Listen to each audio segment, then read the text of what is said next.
Hello, guys, and welcome back. Hope you have enjoyed the course till now. And if you have made this far into the course, so it's safe to assume that now you are well versed with the Ansible basics, as the theoretical part of this Ansible course is done.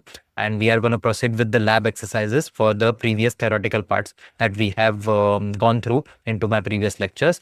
So again, it's a reminder that if you have directly jumped onto this video and you don't have idea what's going on, please go back into my Ansible playlist on the channel and start from the very beginning. So you will have a very good and fair idea of what is exactly going on and how to get started with Ansible. So yeah, let's begin with today's lab exercises. Just let me turn on the pen. Yeah, so this will be on handlers and templates. So first exercise will be on handlers, and the second one will be on templates. So what it states is there's an application configuration file that is present into our Ansible directory that we need to copy it somewhere into this specified directory, that is /opt and /my app. And after that, we want to trigger a log backup of this activity. So yeah, pretty straightforward. We have seen into the lectures how to trigger a task which should not be triggered automatically, but through a task when it gets notified from some other task. That is, it has a dependency on that task. So in this case, handlers will be used. So let's immediately dive into our exercise.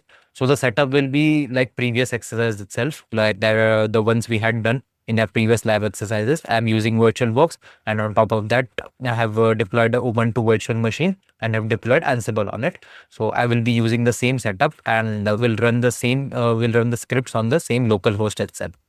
All right. So let's start coding our exercise. So again, I will also, as I code, I will explain the hierarchy once again, just for your revision. So this is this dot notifies, the dash symbol notifies a list entry in our play. That is, this notifies that one play has started. So we can give any name. Again, the name parameter is optional, but you can specify it as well. So what was our exercise? Copying a configuration file, and we want to trigger a log backup. So that will be our name of the play. This can be custom. You can give any name to your play. Next parameter will be host, as we don't have any other host present. It will run on localhost. And third parameter, as we need root access to create files, we will give become as yes. So that gives us privileged access, that is top user access. And finally, we will start with our tasks. So what is our first task exactly? So we want to copy the application configuration file to a specified directory. So in that case, we have seen previously as well, we can use a copy module. So let's give the name of our task first. What's the name? Copy application configuration file. All right. So I have made a sample application configuration file over here under files. So it's very simple. There is an application parameters present under this file. So environment is production, port is 3000, and debug is false. We want to copy this configuration file to the specified directory, that is /opt/my app. So we will use the copy module for that. So copy module, under that we need to give the source of the file. So source will be files, that is my directory under which my that file is present, /app.conf. So that is my name of the file. And next is the destination that we need to give. So the destination will be, as mentioned over here, it will be /opt/my app.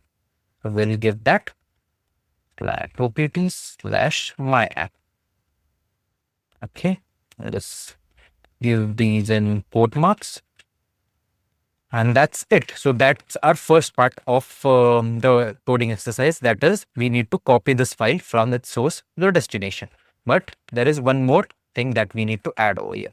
That is, that it should trigger a log backup of this activity. That is, once this file is copied, then once a task will be triggered, which will make a configuration, the backup of a log inside the log file, and what has exactly happened. So again, I will show you under this, that is the /opt/my app, I have made a PowerShell script that will create a log file automatically. So I will explain you what that exactly does. That whenever this PowerShell script will get triggered, it will echo. That is, it will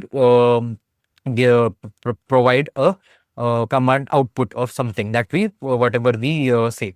So under that echo, we are giving the date and giving specifying that backup triggered for app.config.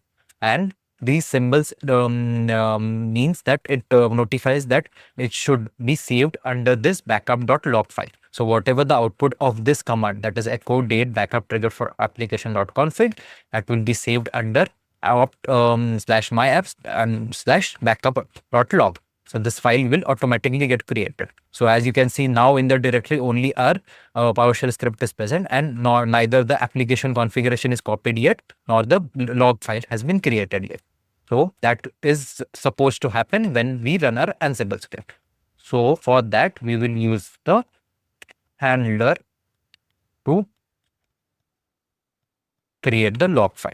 Let's give the handler a name, that is notify backup script. But now I have given the notification, that is we notify the backup script. Now for that, we need to create a handler of the same name, that is backup script.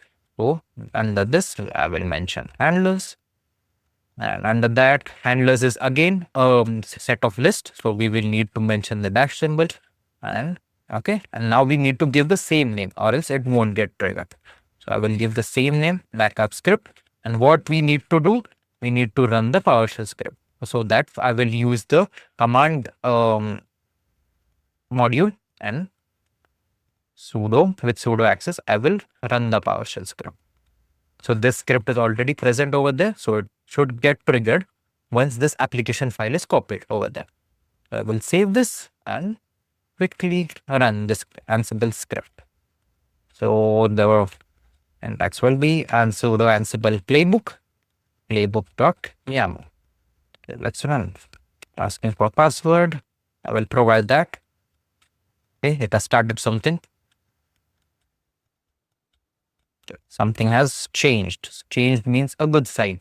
So what it has done is it has first copied the application configuration file. That is, it went inside this task that we mentioned under task. So it has gone there, and a changed notification means something has been created over for us and on that end.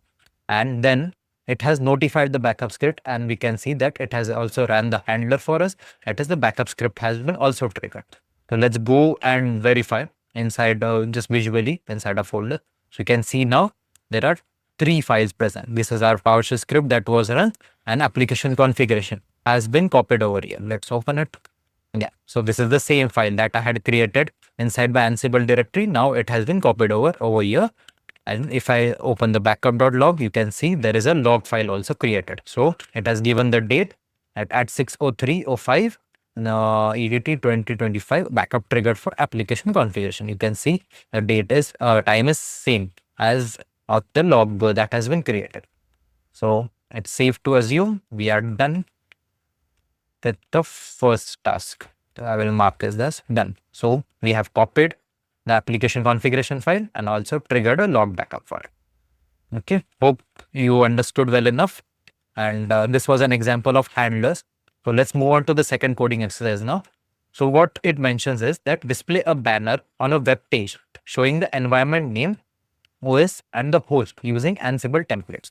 So it's pretty straightforward. Now we need to use templates that we have learned in the previous lecture inside our Ansible script.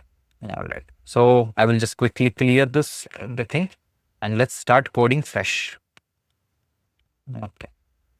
Close the application configuration. So as we have learned that all the templates which are being used inside Ansible needs to be present under the templates directory. So for that, what we need to do is we need to create a basic template in Jinja 2 format first before moving on ahead with our Ansible script. So I will first create the folder for it, that is templates. So inside templates, then I will create a new file, and that file will be, say, for example, I will just give the name index.html.jinja2. Okay. So we have created this file under templates, and under template folder, this our template is present now. So whenever Ansible runs the script, we just need to give this file name, and it will automatically go to the templates folder to check whether the template is present or not. Alright. So first we'll create the web page that what is exactly desired. So what we want to show on this, I will just clear this tick marks for you guys. So okay, so this exercise is done. So now we want to do is display the environment name, OS, and the host. Okay, so we will quickly create an HTML page. It's a basic one, nothing too complicated. Okay, HTML. This is the basic syntax to HTML file, and we create a header, and the header, let's give a title. Okay, this is inside the title. Let's give welcome to, and now which host we are running this. So that should come here automatically. So we won't hard code it, but we will give these variables through the Ansible script. So now the Jinja templating will come into play. So as you all know that under Ansible facts, we can get the host name by Ansible underscore hostname. So this should automatically render now for us. Okay. I'll close the title and start with the, I'll close the head again and start with our body. So inside body, we'll give a big header saying again, welcome to this host. I'll copy paste this thing. Okay. I'll close the header. And let's say in a paragraph format, I will give the environment name. So what is the environment? I will say, and let's make it bold to have a good visual appeal for you guys. And now under this, we want to give the environment variable. So I will again use the Jinja to templating and give the environment variable inside this. That's clear, sorry. Okay, environment. I will close everything what was opened, close strong, close the paragraph. Okay. And now the final thing is we want to show the OS that is present. I will just copy paste the same.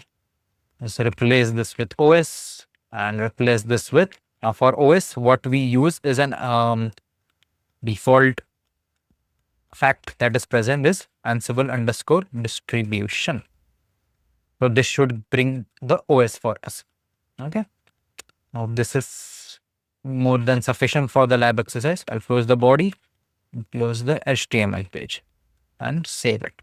So again, I'll quickly explain. So we are showing the host name, the environment, and the OS name. So we use Ansible underscore host name for showing the host name. Environment will be a variable that will be passed through Ansible, and OS will again we will get from the Ansible facts. So when it runs, it will gather the all the hosts OSs and store it inside the and gather the fact while running the script.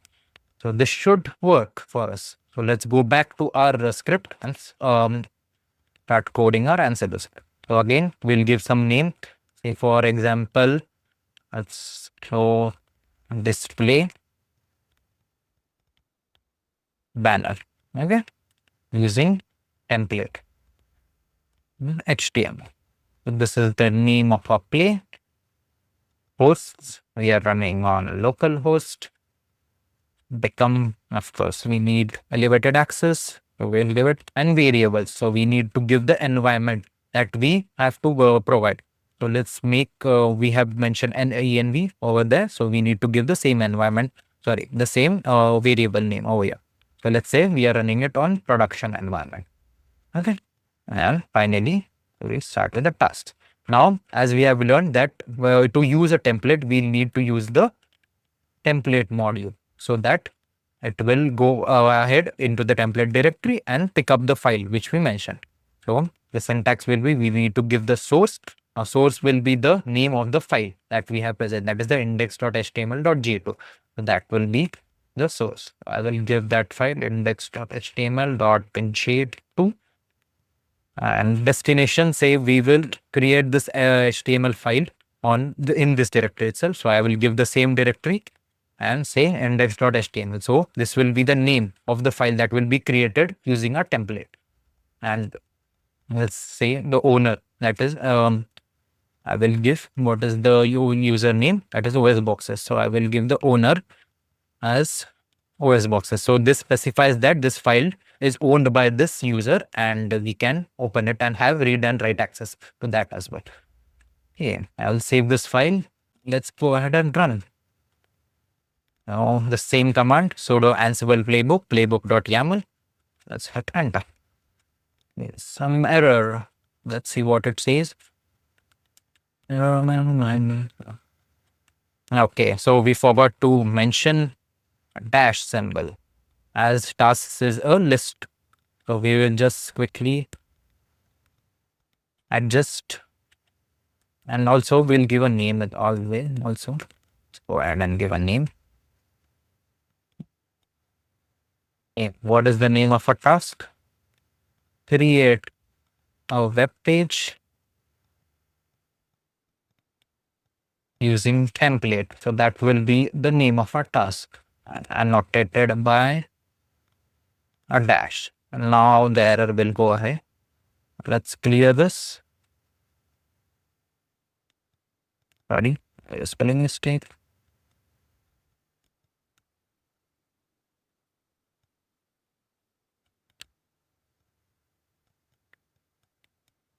Yeah. So let's go ahead and run the script. Okay. Now it has started running, and you can see that there is one change happened. It created a web page for us. I'm sorry. Yeah. It created a web page for us, and we can see an index.html has appeared. So let's go ahead inside our desktop where the script is present, and let's open it and see what happens. Oh, you can see what we have achieved over here. So we have got the host name that has currently been run. So that is the OS boxes. That is my host name for now. Environment we got as production that we had mentioned during in our Ansible script in our variables, and OS is Ubuntu. As I am running this distribution is OS Ubuntu itself. So we have got a custom HTML dashboard or banner page developed using Ansible script. So using the templates, we don't need to hard code anything. We just need to place a basic template inside our templates directory, and everything we can give dynamically while running the script. So we have achieved everything. We have shown the environment name, OS, and host name as well. So this lab exercise is also done. So hope you enjoyed this lab exercise. You can go ahead and practice it on your own, and see you in the next lab. Thank you.